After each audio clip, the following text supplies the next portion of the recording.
गोपीचंद पडळकरांनी सर्व मर्यादा सोडली. जयंत पाटलांच्या समर्थनार्थ पक्षश्रेष्ठी वरिष्ठ नेत्यांसह अख्खी राष्ट्रवादी सांगलीत रस्त्यावर उतरणार. पडळकर यांच्या भोवतीचा फास आवळणार.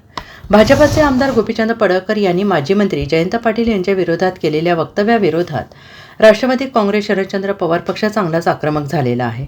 सोमवारी राष्ट्रवादी काँग्रेस शरद पवार पक्षाचे राज्यातील वरिष्ठ नेते सांगलीत उपस्थित राहणार आहेत. त्यामुळे येत्या काळात गोपीचंद पडळकर यांनी केलेल्या वादग्रस्त वक्तव्यानंतर राज्यातील वातावरण चांगलं तापणार असं दिसत आहे.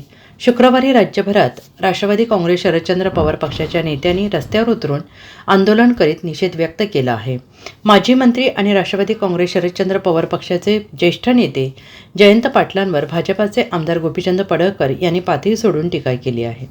त्यामुळे राज्यभरात त्यांच्या वक्तव्याचा निषेध व्यक्त केला जातो आहे.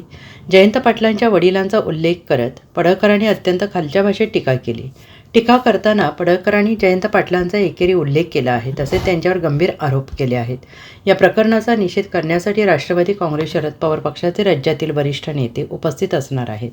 त्यासोबतच यावेळी राष्ट्रवादीचे प्रदेश अध्यक्ष शशिकांत शिंदे यांच्यासह पक्षाचे वरिष्ठ नेते राजाराम बापू पाटील यांच्या सांगलीतील पुतळ्यासमोर नतमस्तक होणार आहेत.